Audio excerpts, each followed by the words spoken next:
Sometimes the smallest things, like how we say our own name, can open the door to the biggest conversations about who we are, how we show up in the world, and what it is that we really need and want. In this episode, we start with a simple question: how do you introduce yourself? And end up exploring identity, authenticity, and the deeper needs that shape us. If you've ever wrestled with the gap between who you are and how the world sees you, and if you've ever wondered how to speak about yourself in a way that feels true and meaningful, you're going to feel right at home here. Pull up your chair and let's get started.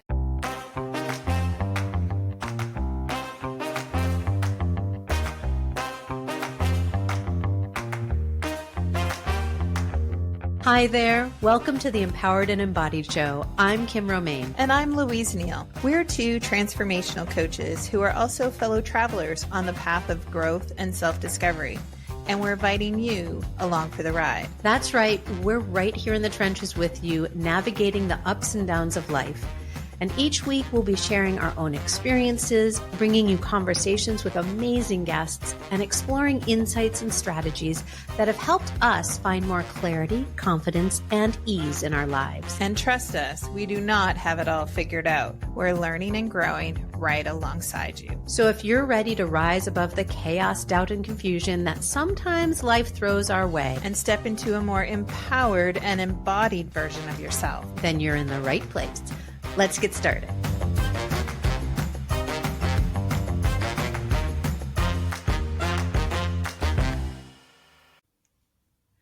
Hello, everybody. Welcome back to another episode of the Empowered and Embodied Show.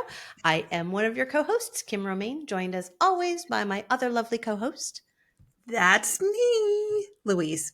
Louise Neil. You say Kim Romain, I say Louise. It's so weird. Why is that weird? I don't know. Why do you say Kim Romain? You just say, hi, I'm Kim. I've always been, not always, it's my married name, but because I'm, one of those women who chose to take my husband's name. I did not need to. I like the sound of it. Kim Romain is my identity. Ooh. I really like the sound of my name. So like my maiden name was Matlin. My previously married last name was Lusk. And you said that with so much love in your heart. Couldn't get rid of that name fast enough. Couldn't get rid of either of them fast enough, actually. Really? Yeah, I was not a fan of either of those names. And then here comes my lovely husband with a beautiful last name that I really like, and it goes so beautifully with my first name. I'm like, I am Kim Romain. Nice. Interesting. So I was born with the same last name. I've always kept it regardless of my marital status or relationship status. And although Louise Neil is who I am, I'm pretty much Louise. How often do you meet another Louise?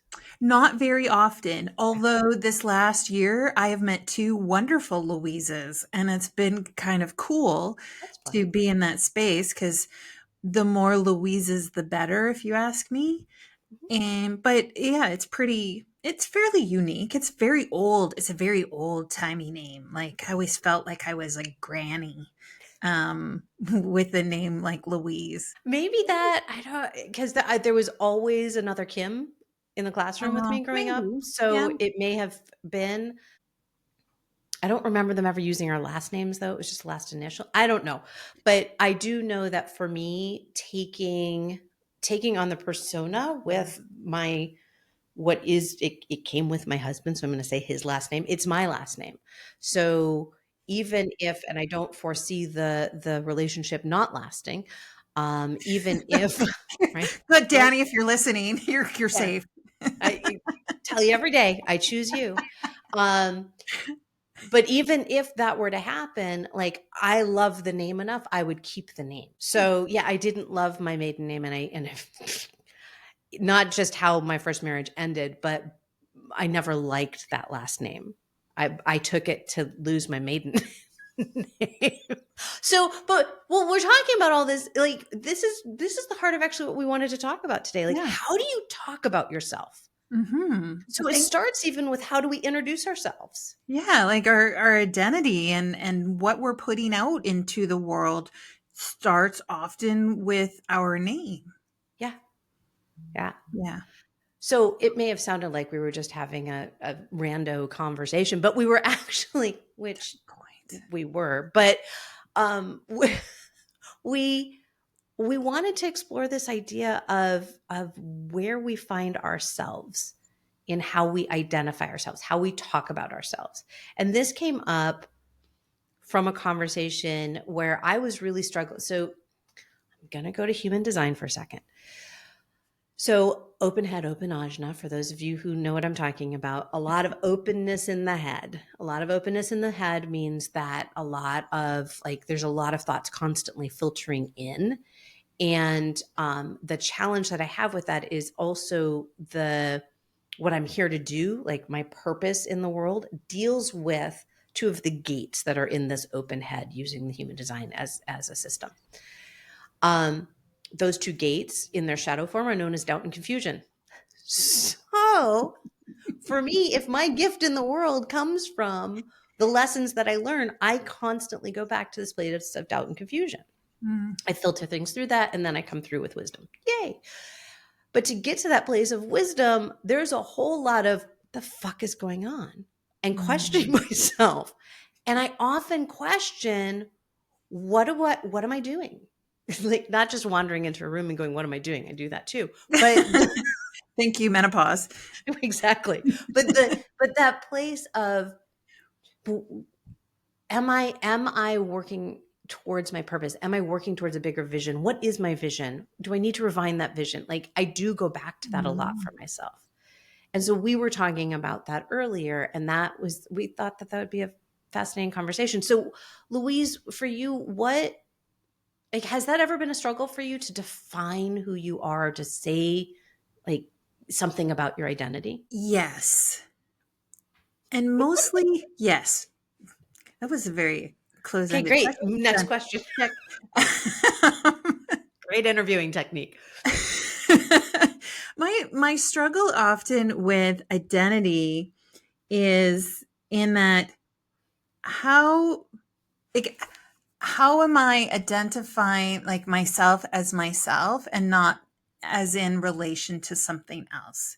And Mm. so it's often, right, like I'm a mom. And that's in my relationship with my kiddo, right? I'm a partner. I'm a coach. I'm a business owner. Like these are things that I use to identify like who I am is very like external. And so finding my own language to say, no, like, who am I outside of a relation to anything else in my life?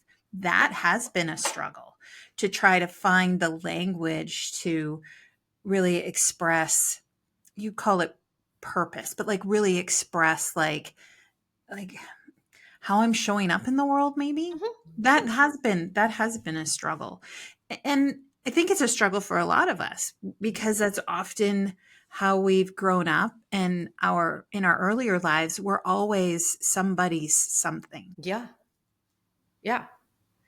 It's it's funny because I as you were saying that, I was thinking of how I often talk to our daughter. And I'm like, you're not, yes, you are my daughter and daddy's daughter, right? Like that, yes, you are, but you are your own person. What's important to you? And I think I know my mom definitely wanted me to be the strong, independent woman. And so instilled in me these ideals of, think for yourself. What do you like? What do you need? What do you want? And yet it also feels very almost surfacey, right? Because it's like, do I like this job? Do I like this person? Do I like this? So it's surfacey and external a Yeah. little bit. And I know we've had this conversation a little bit recently. I've been really noodling on this idea of want versus need. And right, I can definitely ask for what I want. And what I've recognized is I have a really hard time asking for what I need because I have a hard time identifying what I need. And I think that goes towards what we're talking about in this conversation because that is purely internal. So who I am as a person and what I need as a human, as an individual human, as a sovereign human is going to be different for me, and it's not going to come from an external source. So, right? I'm not going to define it based on what do I need to be a better mom? It's no, what does Kim need to just be? So how do you put that out into the world then? Like when you're Oh, I right? don't. Like when you're talking about like walking into a room and being Mhm, yourself, being mhm. authentic, being that starts with a need. We don't talk about needs. No, an authentic need. Like I'm talking about authentic needs, Yeah. Not right? like I Not need your help. Right. right, not like I need your help or not like I need $1 million. Like, do Well, you? Like, maybe. why that number? I, Sure. You could give me $1 million and I'll be happy to let you know. yeah. Anybody listening, if you'd like to give us each, we'll do this little experiment for you Yeah, and let you know. sure. I'd love to experiment. So what's the question? So the question is like, it's understanding or like how do you take that and put it out into the world? Like how are you expressing that? I don't know that I am, and I think that's why what's Uh, so fascinating for me is what I've recognized for myself is I can very clearly identify what I want and what I don't want. And I'm quite vocal about that. Right? I have no problems asking for what I want. I have no problems letting somebody know what I don't want. No problems. When I think about that place of authentic need, what do I need? I don't really know. And that's very transparent and very vulnerable right now. I don't know what I need. That's not being already met. So what would I need to ask for? And oh, interesting. yeah, because whether I'm meeting that need or someone else is meeting that need, I'm not feeling in this exploration that I've done so far, I'm not recognizing a place where a need is not being met, something that I would have to ask for or that I would want to ask for, whatever. So that's really interesting because I think I feel the same way and I'm using different language. Cool. I don't feel like a need is something that is unmet, that we only need when we're lacking. I believe a need is something that makes me whole. And Mm-hmm. I can have it. If you were to take it away, I would be not whole. Right. It would be lacking. And so when I think about, and this is the work I've done, thank you, Rachel, my therapist, is really understanding and unpacking that a need isn't necessarily something that I have to go out and find. A need is something that is part of me, and I have a need. It needs to be fulfilled so that I feel fulfilled. Mm-hmm. But it's a part of me. It's not something that I'm missing. And I think that's a big part for me is understanding that like I need in my life really great friends, Mm-hmm. right? I have really great friends. Mm-hmm. I need really great friends. I don't need a lot, but I need really great ones. Like ones that are like 3 a.m, like who are answering the text, those kinds of friends. You've never And texted me at 3 in the morning, I but I know, would well, totally answer. because it's 4 a.m. for you. So, Well, but it's the people, right? Those are right? the people that you say. So I on my phone, I have do not disturb between 10 a.m. and or 10 p.m. and 10 a.m. and 6 a.m. Like you can't reach me 10 p.m. and 6 a.m. I have do not disturb on, with the exception of 6 people. Right. And those are my ride and die. And by the way, you're on that list. So if you text me at 3 in the morning, I will wake up to it. Absolutely. Right. And so really understanding what like who we are and the pieces of us, the parts of us that need filling is a part of understanding like not just who we are, but how we ask and how we talk for or towards what we need. Right. But yeah, it's not a lacking. And I struggled a lot with this idea of, and I just had this conversation earlier this week, right? Needy versus needs, right? And I struggle a lot in relationship with understanding the difference between, like, if I need to ask for what I need, it does not make me needy. It doesn't mean I'm lacking. It means I'm trying to share information with the people around me that there is something that fills my buckets. And if it's not going to fill my buckets, guess what? I'm not hanging around. I'm not hanging around in a job that doesn't fill my buckets. I'm not hanging around people who don't fill my buckets. I'm not in a situation that isn't filling my buckets. But it's the understanding of what that is, and learning to talk about it, learning to step into a room and like claim what that is right off the hop, and be able to own it. There's not shame in understanding your needs. Yet I think we have this story that there is. Oh, for sure. Yeah. Well, and I think it goes to that word that you just said, needy. At least it does for me. I don't know for everybody, but I know when I'm going to go back to that first marriage. I lusk. Oh, so much learning and growing in those. So much growing.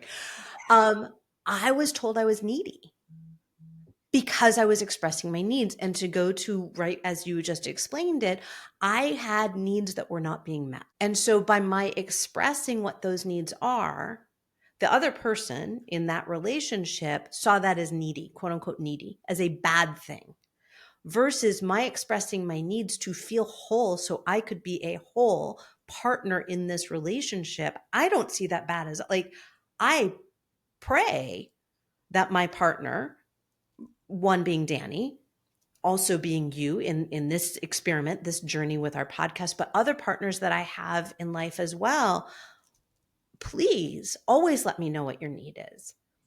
And I think that's where this experiment for myself of what are my needs, where am I not able to walk into it? Because so this conversation started. I'm in a book group. We're working through Emergent Strategy by Adrienne Marie Brown. And the book is fascinating. It's really talking about this idea of regenerative sustainability, and how we look to nature to guide us in many ways. And one of the questions that came through here was, where are you able to get your needs met? The first question was, where are you able to clearly identify your needs? And then where are you able to get those needs met? And it like was the needle going off the record, because I'm like, fuck, I don't have needs.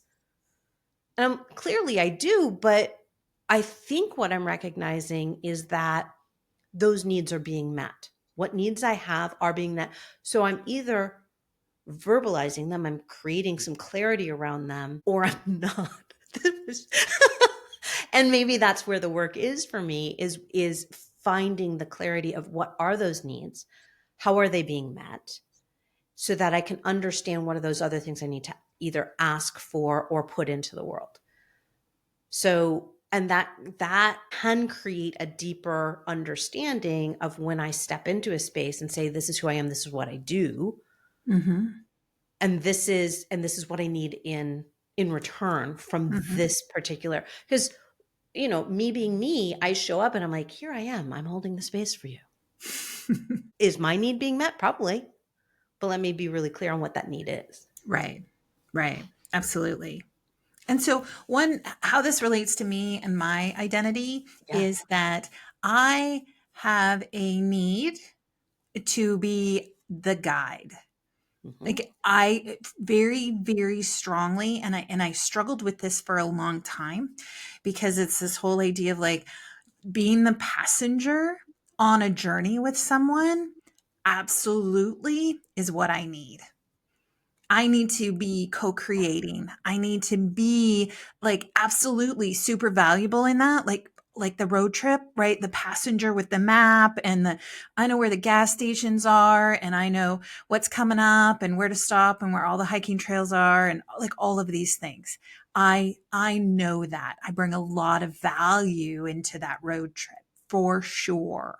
And I don't always have to be the driver. Sometimes I do. Sometimes I like being the driver. So then right, get to listen to whatever I want on the radio, like, because driver's rules, right? Mm-hmm. And so, but I have this need to be that, and I am a guide. I'm in a lot of places and spaces, and I own that. And if I can't be a guide, if I am by myself too long or working on a problem too long by myself and I can't co-create a kind of space, I can't use my superpowers in that way, I don't like it. It doesn't feel good. It's not productive. It doesn't move me forward. All kinds of things. But owning that and knowing that that is what I need, it becomes part of my identity too. And it's like, I am a guide and I own it. And then it doesn't matter if you think like, oh, but you're never driving and you should be in control. Don't shit on me. I know. Do not shit on Louise. Right. I know because I've done that work and I really start to understand more about who I am so that when I do walk into a room, I actually do get to own it. It's in my brand messaging, right? It's in tell me what you do, like all of those things. It starts to become who I am, but it's also who I am in relationship. It's who I am at the grocery store. Like it's all of those things. But that's how I think this need idea folds into our identity is when we can really fully understand who we are and what we need to be fulfilled. It starts to, when we can learn how to express it, it really is our identity based on us, based on that inside stuff and not necessarily in relation to anything else. And I've played in your design a lot. You are designed that way. You are absolutely designed to be a guide. To keep the hand, right, your hand on the small of the back of whatever is happening. Driving or not, doesn't matter. It is that beautiful space where you get to show up and say, right, look at the trees over here. Look at right over here. I have this to show you.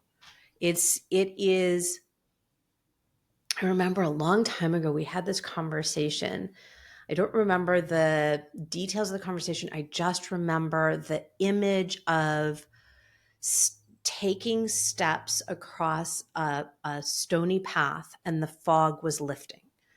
Right? You were explaining how the journey that you go on yourself, but that you take people on is that step by step. And each step you take, the fog continues to move out of the way, right?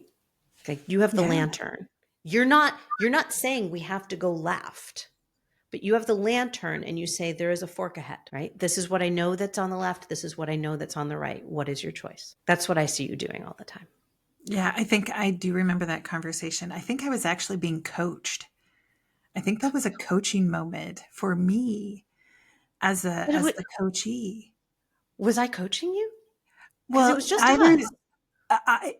or something like because I've had that, or maybe I'm misremembering because I've had that vision often around, right? Like, and this is what happens with clients who come to me too. It is like, I need to know the way through. I need to know what's coming up in my career. I need to know my plan. I need to know my body. I need to know how to get through this rough patch. I need to know.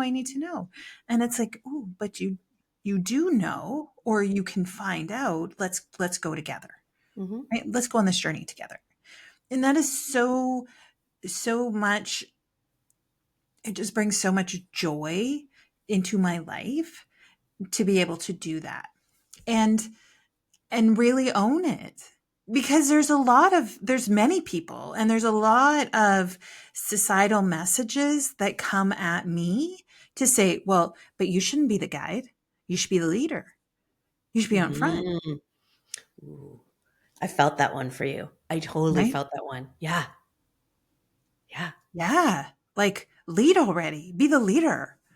And it's like, I am leading my own life in a way that feels really good. And Well, aren't it's you leading from the place of being a guide, from a guide, right? So I'm thinking in particular, right, lots of parts of your design. So you're a Manny-Gen, you're not a projector. Projectors are known as the guides. Blah, blah, blah. I'm talking about as we've like looked at your line 5, really that place of you come in, you give the guidance, and you step back. It's not like you're not charging up the hill with everybody. You're right. You're not the one, you're not that kind of leader. That is a certain kind of leader. right. But there's also the leader that comes in and says, all right, let's rally. Okay, here we go. Here's some guidance. Here's some thoughts. Here's some questions. Carry on. It's just a different type of leadership than what we've been trained to think you have to be. Absolutely. But when you're plunked into a right Corporation. patriarchal corporate bro energy Yep. right place, it's very disconcerting and it becomes very, very wobbly. When I'm told that it's this way, this is how you lead, this is what it looks like, this is what it sounds like, versus like, but that's not me. It does become really, really crunchy and it's burnout. It was burnout for me. For me too. Um, Yeah. And right? mine was, I was definitely, so there's a lot of traditional masculine energy that I carry.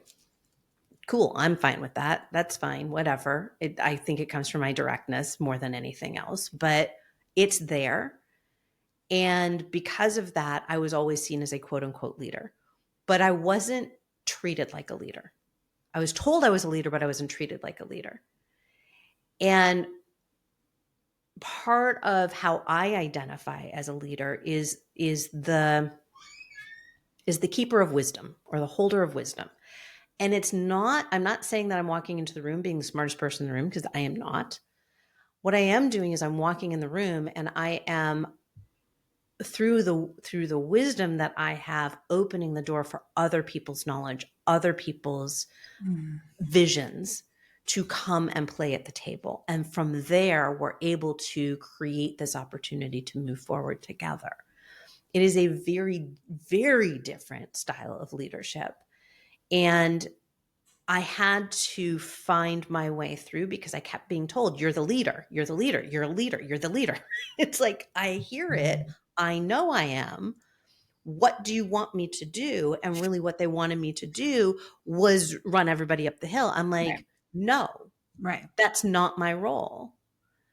And so, in terms of how I identify, right, it is that place of I'm going to come in and I'm going to create a space, a brave space where we can all bring our wisdom together. I'm going to hold the space of that room until, right, we are done with whatever we're tasked to do. And then I'm going to help us breathe again. And then I'm going to help us see our way through to those next steps. And then we'll take those together. Or you'll go do your work and I'll go do my whatever it is. But it is a very different energy that took me a long time to be comfortable with saying, no, this is how I lead. Right. Yes, I can command a room 100%. Yes, I can take charge, but that's not what I'm designed to do. What I'm designed to Mm, do is to hold the space so right. that the work can be done, right? And to intuit what's actually happening from an energetic perspective. Because oh, by the way, that's really important when we're working together. Right. It's Right. why I love working with teams so much. Because we tend to like assume we know everybody's role on a team because of their role in the organization or who we Mm, assume their personality to be, right. Yeah. versus actually like understanding and being into it, the energy of what's happening. And when we start to do that and we start to understand the subtle nuances that are below the surface of what most people are focused on, now we give people the permission to show up who they are, to express their needs. And when they're able to express their needs and actually speak into the space who they identify as, now we get a team that can work together in a very different way. Right. Right. So When you go into a situation where you're meeting somebody for the first time and they say, tell me about yourself. It's the same way I respond when anybody asks my kid, like, what do you want to be when you grow up? Like, fuck you. What do you say? How do you deal with it? Tell me about yourself. So I start with, I'm a guide. I help support and guide women identifying humans through the messy middle, be it energy, career, your body, whatever messy looks like to you. I help you unknot the ball that is a mess right now so that you can come out the other side feeling amazing and fantastic and bring your own brilliance into the world. Right? It's a part coaching, it's part education, it's guidance. It's empowering for people to go through that process because it's not me on the other side. It's them. It's you. Like redefined. But Louise, I thought you were a career coach. Yeah, right? No. That's that labels. I thought you were a mom. I thought you were a partner. I thought you were a business owner. I thought you were I am all those things. Right. I'm all those things. But that's not who I am. So Who I are had the joy of, I think the best thing is having somebody else introduce you, because we know how we identify. We feel it deeply. And what I find fascinating is when, and somebody else introduce you that you haven't given language to, right? They've experienced you, they've been in your energy, they've whatever. I had this opportunity. And so somebody described me as this. Kim Romain is an attorney turned soul alchemist who helps visionaries, founders, and leaders find their soul strategy as they build. And when I read that, I was like, nailed it. And what was so interesting was I had been in one of those moments of doubt and confusion where I'm like, not what do I do, but how do I talk about what I do? Because so when I tell people about you, I talk about that messy middle. I focus on that aspect. I'm like, Louise is amazing at helping those that identify as women work through that messy middle, and particularly where it overlaps between who they're identifying with or how they're identifying with themselves as a person and how that's showing up in their work. And very often what that means is looking at where those pivot points are. And currently she's fascinated and diving deep into all things menopause. Like, right? And so, but did I get it? Did I get it? Like, did I say the words that? absolutely. Yeah, Because you deeply know me. I do. Right? So it is easy for you to say what I do in the world. And finding the language to help people understand what we do is often a struggle, because it's not just us saying those words out into the world. It's like, how are they being received? What's the messaging that goes along with that? And everyone's filters and what they believe. And so it's easy when you're in a group of people. I find it's easy when I'm in a group of people that I know are like-minded. It comes really easy. When I'm in a group of people that might not be like-minded, it gets harder for me to say those things, to step into my own power and just own it, because I'm often concerned as like, what is the message? Because it's not like I need to morph my language all the time or be something different, but I still want my message to land. I want people to know in the room, regardless of how they got into the room, what I do. And I do still struggle with corporate speak when I'm in the room with corporate people. I don't know if you know, if you've never seen the show and you've only listened to this top 100 podcast, by the way, that I have blue hair. I'm probably going to show up in a pair of docs, and I'm not your corporate, quote unquote, like your corporate ideal picture. It doesn't mean I don't understand corporate. It means, how do we evolve and be more authentic in a space that sometimes can feel really restricting for people? And understanding what that is and what that looks like. But I do still struggle with this corporate hangover that I have from back in the day of decades of working there, to say, I need to say certain things. I need to look a certain way. I need to present myself in a certain way. But that's not really who I am. That's not really who I ever was. So how do I reclaim this, even in a space that maybe isn't full of like-minded people? There are people who are like and think like me in that space. They just don't look like they do.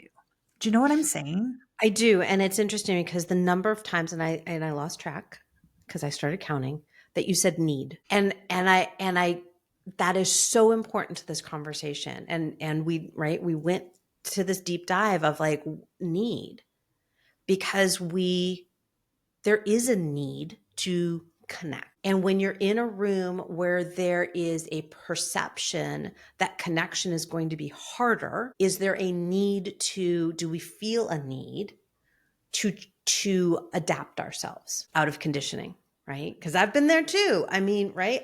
Practicing attorney, nonprofit executive, been told all these things about myself. Yeah. Absolutely. Yeah. I find myself turning myself inside out and I go, and that is where I ask myself, what do I need in this situation? Where is the ease? Mm-hmm. Because when I ask myself the question, where is the ease? I will very often then drop all of the performative crap that I've been conditioned to show up in, right? I turned myself inside out to get the right clothing for my trip to Florida because I was so worried, because one of the things was, right, wear business casual. Yeah. And I was like, I don't fucking know what that means anymore. And I pulled the host aside and I said, this drove me nuts. And they explained why they did it. And I said, I get why you did it. I just needed to own out. I needed to have a real heart-to-heart, person-to-person conversation to say, I was affected by that because I have a need to be connected. I have a need to be accepted. And I was fearful I wouldn't be. And in that conversation, I was fully accepted. Yeah.